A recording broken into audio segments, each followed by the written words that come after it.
Picture चालू करो बे। अभी मजा आएगा ना भिड़ो। 3000 साल पहले हमारे गले में झाड़ू बांध दिया, मटकी बांध, फर्जी बात, ये सब एट्रोसिटी पॉर्न है। ये 1970 के दशक में ये वामपंथी बकलोली मात्र है। कोई प्राइमरी सोर्स में यहाँ पे खड़ा हूँ, सर्च करके मुझे दिखाओ कि कब से ये 3000 साल का किस लिटरेचर में है, कहाँ पे? अब जातियों को सम्मिलित करने के लिए तो गहन सर्वेक्षण मनुस्मृति में चले गए, वेद में चले गए, उससे पहले बिग बैंग में बैठ करके देख लिया कि फट रहा है, कौन से कौन जाति नीचे जा रही, कौन ऊपर जा रहा है। 10-10 साल में कोई एविडेंस है कि हमने 10 साल देखा कि भाई किसी ने, अम्बेडकर ने सोचा, फुले ने सोचा, पेरियार ने सोचा, जो भी आजकल के जो भी दार्शनिक हो रहे हैं, तो उन लोगों में से किसी ने ये बताया कि भाई 10 साल में इन जाति समूहों को जो हमने 17% आरक्षण दिया, 15% दिया आरक्षण, इसका उत्थान हो गया। किन जातियों का? यदि नहीं हुआ तो हम क्या कर सकते हैं? आपको नहीं लग रहा है कि 75 साल या अनंत काल तक मतलब ये चलता जाएगा जब तक समानता? ये कौन सी बात है भाई? कौन ये मानदंड तय करेगा कि समानता जब तक नहीं? कोई एक टाइम फ्रेम तो होना चाहिए ना, क्योंकि उसका रिपरकशन जो समाज झेल रहा है। और मेरिट पे लोग प्रश्न कैसे उठा दे रहे हैं यार? मतलब how can you debate merit? जो किताब पे कैसे कोई प्रश्न उठा सकता है? ये किस तरह की बात है? प्राइवेट एक सेक्टर बचा हुआ जो इस देश को ढो रहा है, आपको उसमें भी आरक्षण चाहिए? क्यों? प्रतिनिधित्व। अरे चुनाव होता है प्रतिनिधित्व के लिए, मेरिट प्रतिनिधित्व से नहीं आता है। मेरिट के कुछ मानदंड है। मेरिट आपको एक उत्कृष्ट सर्जन बनाता है और प्रतिनिधित्व आपको केवल उस कक्षा में पहुंचा सकता है। न पक्ष ने बोला न विपक्ष ने बोला। कौन सी कांग्रेस सरकार ने अब तक हमारी मांग को लेकर उठाया? केवल एक प्रताप सिंह खाचरियावास को छोड़ दीजिए, जिन्होंने कल हमारे पे लाठीचार्ज हुई, प्रेस कॉन्फ्रेंस के विरोध दर्ज कराया। उसके अलावा कोई माइकल लाल ऐसा नहीं था जो हमारे पक्ष में आके खड़ा हुआ। क्या हम किसी के वोटर नहीं है? क्या हम भारत के नागरिक नहीं है? क्या हम दोयम दर्जे के नागरिक है? जो कांग्रेस हमें हमारा मानते न बीजेपी मानती? और क्या विपक्ष का ये हिस्सेदार ये जिम्मेदारी नहीं होती कि जब गलत कोई पक्ष कर रहा है, आप SC ST, आप माइनॉरिटी के लिए आपके पास 1 मिनट में टाइम आ जाता है। राहुल गांधी से लेके खड़गे तक और यहाँ के प्रदेश अध्यक्ष से लेके पूर्व मुख्यमंत्री तक आप दिल्ली की सड़कों पे चले जाते हैं और यहाँ आपके देश में, आपके प्रदेश में आंदोलन हो रहा है। आप 2 शब्द बोलने जैसे नहीं है और आप उम्मीद करते हैं कि हम अगर बीजेपी का विरोध करेंगे तो आपको जिताएंगे। चाहे तीसरा धड़ा खड़ा करना पड़ जाए और चाहे निर्दलीय हमें लोगों को जिताना पड़ जाए, हम वोट तुम्हें भी नहीं देंगे और वोट तुम्हें भी नहीं देंगे और जाएंगे, हराएंगे। जय श्री राम मेरे सभी सनातनी भाइयों को स्वागत है आप लोग का दोबारा से एक और धमाकेदार वीडियो के अंदर, जिधर में लेके आ चुका आप लोग के लिए फिर से एक नया सा वीडियो।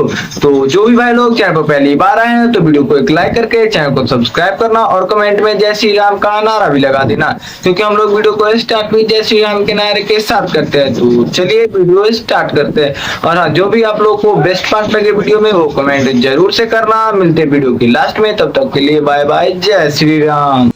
रिजर्वेशन हटाने की मांग उस देश में हो रही है जहां मुसाहर कम्युनिटी आज भी चूहे पकड़कर खाते हैं। 8 दशकों के बाद भी 96% मुसाहर कम्युनिटी के पास अपनी कोई जमीन नहीं है। शिक्षा छोड़ो, सरकारी स्कीम का फायदा उठाने के लिए इनके पास कागज तक नहीं है। भारत में एक ऐसी जाति जहां सिविलाइजेशन नहीं पहुंचा, वहां तुम्हारे लिए रिजर्वेशन एक बड़ा मुद्दा है। ये जाति इतनी पीछे है कि इन तक रिजर्वेशन का फायदा तक नहीं पहुंचा। दीदी ने अगर रिजर्वेशन रिफॉर्म आंदोलन के तहत प्रोपेगेंडा ना करते हुए इस आंदोलन को समझा होता तो शायद आज दीदी इस आंदोलन को सपोर्ट कर रही होती, क्योंकि रिजर्वेशन रिफॉर्म आंदोलन के तहत लोग यही चाहते हैं कि जो लोग आज तक सच में पिछड़े हैं, जिन लोग के पास आज तक रिजर्वेशन का कोई फायदा नहीं पहुंचा, सच में उन लोगों को रिजर्वेशन का कुछ लाभ मिले। क्योंकि कास्ट बेस्ड रिजर्वेशन के कारण तो ये हो रहा है ना कि जो लोग उस कास्ट के पहले से अमीर लोग हैं उन लोगों को और रिजर्वेशन मिलना चाहिए, और जो लोग उस कास्ट में सच में दबे कुचले पिछड़े हैं उन लोगों को रिजर्वेशन नहीं मिल पा रहा है, क्योंकि उसमें कंपटीशन बढ़ जा रहा है। और जिस मुसहर कम्युनिटी के बारे में दीदी बात कर रही हैं, उस मुसहर कम्युनिटी के बारे में तो अजीत भारती ने भी बात किया है। चूहा पकड़ के खा रहे। मैं बिहार से आता हूँ। मुसहर समाज के बारे में अगर कोई जानता हो, नहीं जानते हैं, सर्च कीजिए कि उनकी कितनी विकट स्थिति है। उनके बच्चों को आरक्षण नहीं मिल रहा है। क्यों? यही तो मेन टॉपिक है ना रिजर्वेशन रिफॉर्म आंदोलन की, जो लोगों को सच में जरूरत है, चाहे वो ST SC से आते हो, चाहे वो OBC से आते हो, चाहे वो जनरल कैटेगरी से आते हो,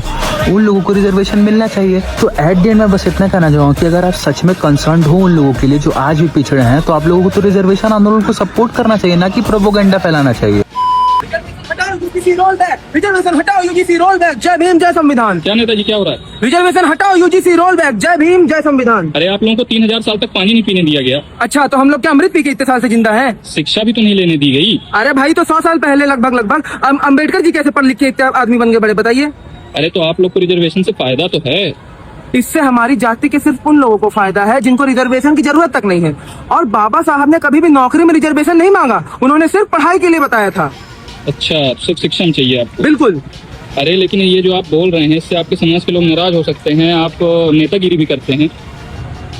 देखिए, क्या है कि सवर्णों का कोई नेता नहीं है और दलितों में नेताओं की कमी नहीं है, तो क्या है कि हम उनके नेता बन जाएंगे। रिजर्वेशन हटाओ, UGC रोल बैक।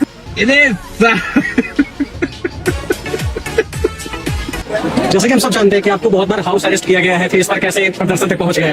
इस बार मैंने एक्चुअल में बताऊं, मेरी पत्नी ने 2 दर्जन केले मंगवा के रखे थे कि नोएडा पुलिस वाले आएंगे, उनको मैंगो शेक पिलाया जाएगा। मैं सही बोल रहा हूँ, लेकिन वो लोग जो है वो आए नहीं। और फिर मुझे लगा कि लंबे समय से इस मूवमेंट को, मैं आज से नहीं, मुझे लगता है जब से मैंने पत्रकारिता का आरंभ किया तब से मैं ये रिजर्वेशन पे लगातार बोलता रहा हूँ। और हर व्यक्ति को बोलना चाहिए यार, ओबीसी वालों को भी बोलना चाहिए कि आप में 1000 जातियां ऐसी हैं ओबीसी में जिनको आज तक रिजर्वेशन नहीं मिला। 1000 जातियां 80 में ऐसी हैं, जोम है, मुसहर है, यार इन लोगों को क्यों नहीं मिल रहा है? खाली 1-2 जातियां ऐसी है जो सारा का सारा आरक्षण मीरा को आप देख लो, 4.5% 48% तक जॉब ले रहे हैं। हमें उनसे भी समस्या नहीं, हमें समस्या इससे है कि कोटा विद इन कोटा हो और जो एक्चुअल में जिसको लाभ चाहिए उस व्यक्ति तक आरक्षण का लाभ पहुंचना चाहिए। और दूसरा मुद्दा यूजीसी वाला है, जिसमें ब्राह्मण, राजपूत, भूमिया, लाला, बनिया जो भी है, इन सबको जो है जन्मजात अपराधी बना दिया।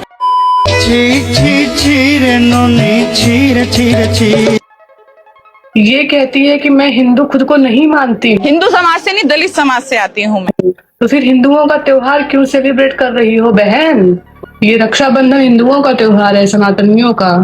तुम तो मुसलमानों के साथ रहती हो, उनके धर्म को फॉलो करती हो और फॉलो करके ज्ञान देती हो कि हम जितना हो सके लोगों में प्यार और मोहब्बत बांट सकें, ये जो नफरतें फैल रही हैं उसको खत्म कर सकें। किस लॉजिक से तुम ये त्योहार मना रही हो और किस लॉजिक से तुमने माथे पे बिंदी लगा रखा है और तुम नमस्कार भी कहती हो? अस्सलाम वालेकुम कहो ना फिर।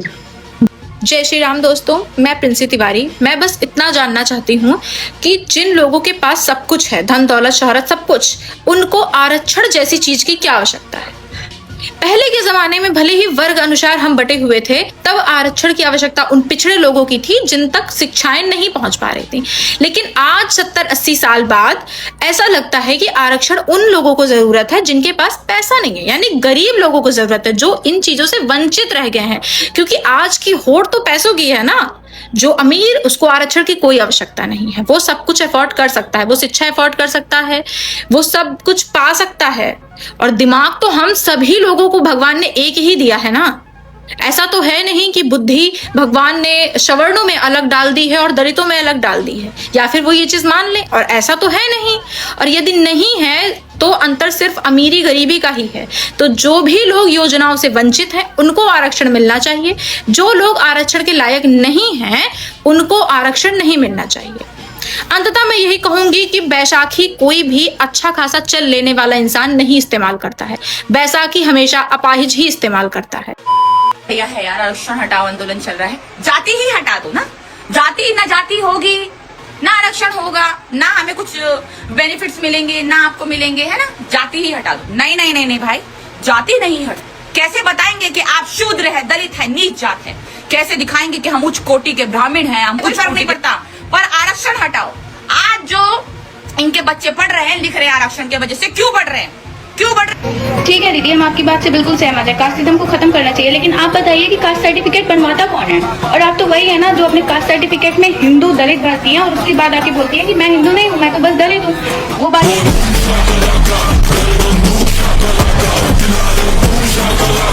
रही बात कि अगर हम अपने नाम के पीछे ठाकुर लिखते हैं या ब्राह्मण अपने नाम के पीछे ब्राह्मण लिखता है, तो इसका मतलब ये नहीं है कि वो दूसरी जाति को नीचे दिखा रहा है, वो उसकी बस आइडेंटिटी है। ठीक है, आपके एक महान पुरुष ने सिर्फ कॉन्स्टिट्यूशन के ड्राफ्ट कमेटी के वो मेंबर थे, उन्होंने पूरा कॉन्स्टिट्यूशन लिखा भी नहीं, उसके बाद भी आप उनका गाना गाते रहते हैं। और हमारे पूर्वज जो लड़ के मर गए इस देश के लिए, अगर हम उनका बखान कर दे तो आप बोलते हैं कि आप कास्टिज्म कर रहे हैं।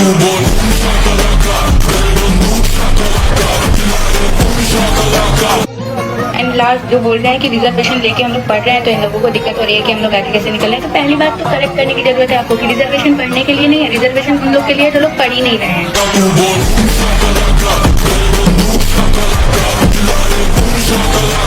पढ़ने के लिए रिजर्वेशन चाहिए तो आप रिजर्वेशन नहीं रिसोर्सेज लो कि हाँ भाई अगर आप गरीब हो तो फिर आप ले लो free education, free books, fees कम, वैसे भी जर्नल वाले ज़्यादा देते हैं फॉर्म के पैसे, तो आप फीस भी कम दो, फीस मत दो। लेकिन रिजर्वेशन पढ़ने के लिए नहीं होता है, रिजर्वेशन नौकरी के लिए होता है कि बिना पढ़े आपको नौकरी मिल जाए।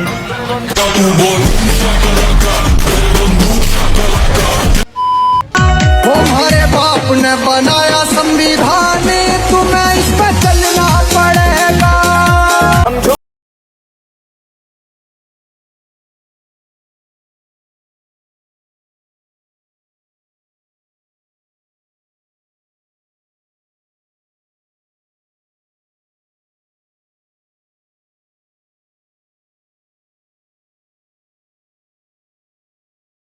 हम एक ऐसी जनसंख्या बन गए हैं जो अपने माथे पर बैकवर्ड लिखवाने के लिए हम लाइन में लगते हैं सर्टिफिकेट लेने के लिए। क्या यह एससी समुदाय, एसटी समुदाय, ओबीसी समुदाय, इनके माथे पर एक कलंक नहीं है? क्या ऐसे लोग कभी भी स्वाभिमानी हो पाएंगे? भगवान ने हर व्यक्ति को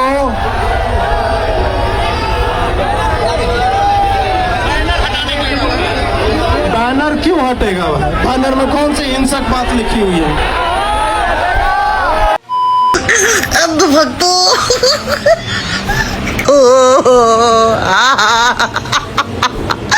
सबसे ज्यादा इनके पोपो ही क्यों काटते हैं?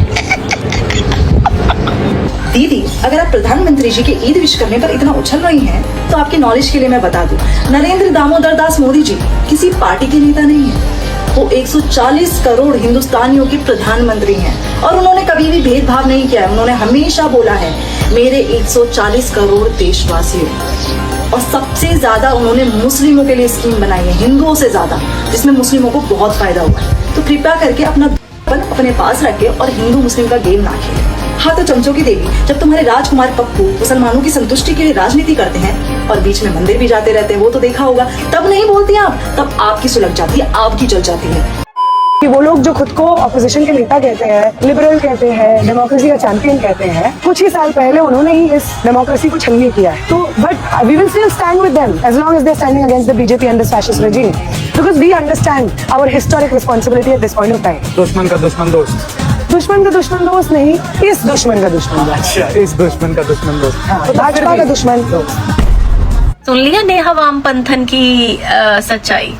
मैंने पहले ही कहा है, धर्मेंद्र प्रधान का इस्तीफा तो जस्ट एक बहाना था। इनको लगा शायद सरकार तो कभी एक्सेप्ट करेगी नहीं ये चीज़, तो हम 15 अगस्त तक इस रौनक मेले को लेके जाएंगे और 15 अगस्त पे हम कुछ ना कुछ ड्रामा करेंगे। सरकार ने इनकी दाल नहीं गलने दी, पहले ही इस्तीफा हो गया धर्मेंद्र प्रधान का।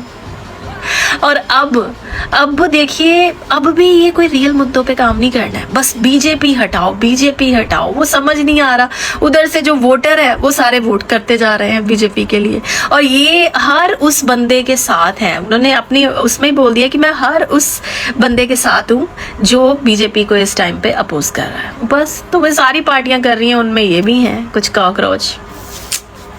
कुछ नहीं उखड़ने वाला इस तरह से। आपका खान सर को लेके क्या ओपिनियन है? एंटरटेनर है, शिक्षक तो नहीं है। जेट इंजन जो है बहुत ही कॉम्प्लेक्स चीज होती है, उसमें तुम नहीं कह सकते इनने से हवा घुसेगा, उनने से ब्लेड नाचेगा, इनने से हवा निकल जाएगा, ठंडा होता है, ऐसे आप नहीं समझा सकते उन चीजों। मतलब that is a very serious thing to do. या फिर ये करना कि ये है ना रे चिकन ने खाना मारा, तुम्हारा इधर काट देंगे, तो यार ऐसे नहीं होती है पढ़ाई। बच्चा क्या लिख सकता है उस बात को? कॉम्प्रिहेंसिव एबिलिटी चेक जब की जाएगी, इसमें बच्चे हंस देंगे, बच्चे सेलेक्ट नहीं होंगे इसको लेकर के। थैंक यू भाई लोग, आप लोगों ने वीडियो को एंड तक वॉच किया। और आप लोगों को वीडियो अच्छी लगी तो वीडियो को एक लाइक करके चैनल को सब्सक्राइब जरूर से कर लेना। मिलते हैं आप लोग से किसी नेक्स्ट वीडियो में, तब तक के लिए बाय बाय, जय श्री राम। और जो भी आप लोगों को बेस्ट पार्ट लगा हो वीडियो का, वो कमेंट में जरूर से लिख के बताना, और हम सभी का कमेंट देखते हैं, पढ़ते हैं और उनका रिप्लाई भी करते हैं। तो चलिए मिलते हैं आप लोग से नेक्स्ट वीडियो में, तब तक के लिए जय श्री राम।